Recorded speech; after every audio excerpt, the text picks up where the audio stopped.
Hello and welcome to Focus here on France 24. Now, it was one of the worst massacres in the history of Azerbaijan. In just one night, its government says, 613 Azeri citizens, including 63 children and 106 women, were killed by Armenian armed soldiers. That was 20 years ago this weekend, and just one of the many catastrophic consequences of the war waged between Armenia and Azerbaijan over land along their border. That was kick-started by the collapse of the Soviet Union in 1991. Tens of thousands of people were killed and hundreds of thousands more fled their homes before a tenuous ceasefire was agreed in 1994. But although 2 decades have passed, memories run deep, and there are growing fears now that the conflict could start up once again, as our correspondents in Azerbaijan have been finding out. It was a snowy night when Armenian soldiers attacked Matanat's hometown of Khojaly.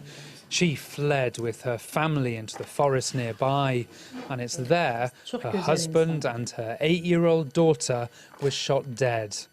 Matanat's sister-in-law also lost her husband. She was carrying her son on her back. He was shot as she tried to escape.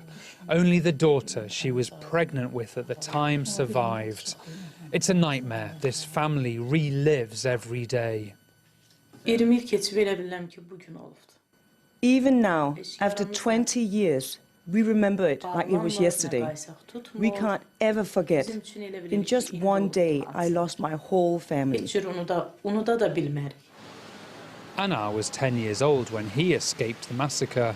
He's come to lay flowers at this monument, which commemorates the friends, family and classmates he lost. Today, he's unable to return to his home, which is now under Armenian control. We have lost everything, our relatives, homes, life, you know. And today, all people of Khojaly, they have just one dream, which we are planning to become true, and we are enthusiastic about this dream, just to get back to those lands. 1 million people fled their homes during the war between Armenia and Azerbaijan, and today many are still living as displaced people. For the past 20 years, this family of 8 has been living in one small room, sharing a toilet and kitchen with 21 other families. Some of them say they are ready to fight with Armenia to get their homes back, an attitude the government seems to share. If Armenia doesn't understand our position, what can we do? Our only option is to free our territories, even if that means using military force. We have the right to liberate our land. But there are fears that such fighting talk from both the Armenian and Azeri governments increases the risk of war. There's firing continuously up and down those front lines. There's no diplomatic relations. The peace process is stalled. And it stands to reason when you have 2 governments which are engaging in hostile rhetoric and are arming themselves every single day more and more, that there's a danger of these small conflicts spilling out of control and turning into a large conflict. Those who lost their homes 20 years ago are still suffering from the effects of war.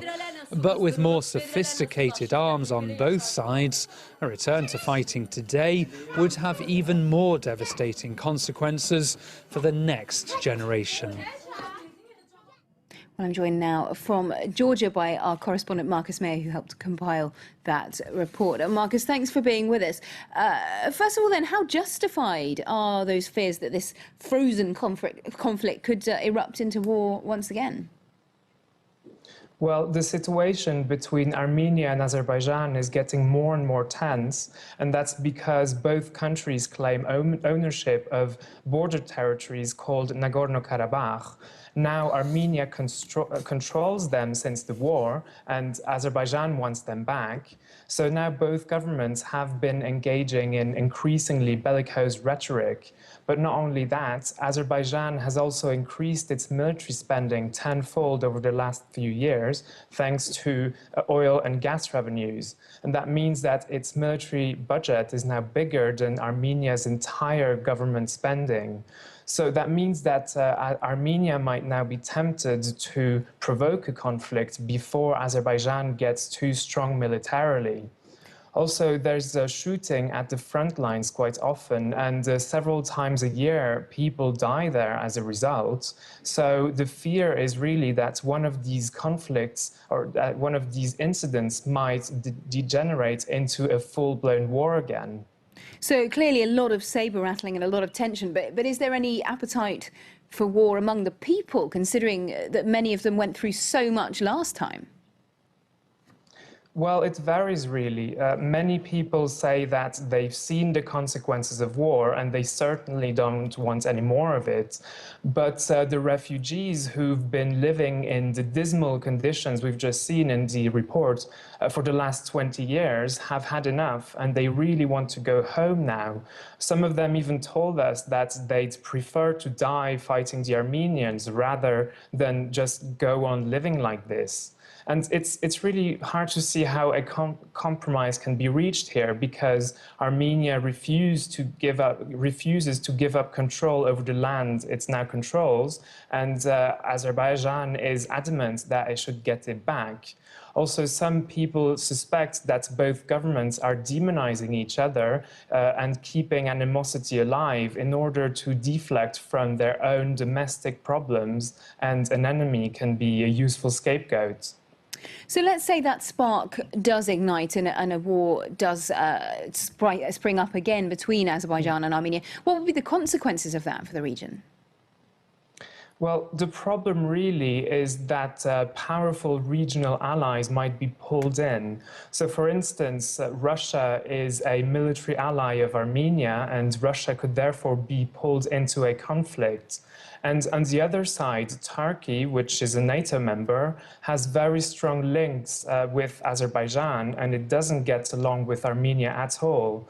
So the prospect of a war involving on one side Russia and on the other side a NATO member is very worrying. Also, it's if we look at what happened last time around, in the war in the 90s, tens of thousands of people died and almost 1 million people became refugees. But any conflict now might be much worse, have much bigger consequences because both sides are much more heavily armed now, and the humanitarian cost of a renewed conflict could be huge. So given those high stakes, briefly, what's the international community doing to resolve the problem? Well, Russia, France, and the United States are regularly holding or chairing peace talks between Armenia and Azerbaijan, but so far nothing's come out of them. And now these peace talks or the negotiations are complicated even further by a French law criminalizing the denial of the Armenian genocide. Okay. Azerbaijan now maintains that France is pro-Armenian and should not be involved in these negotiations. Okay, thanks very much indeed, Marcus Mayer in Tbilisi, for joining us. That's it from us for now. Thanks for watching, and do stay tuned to France 24.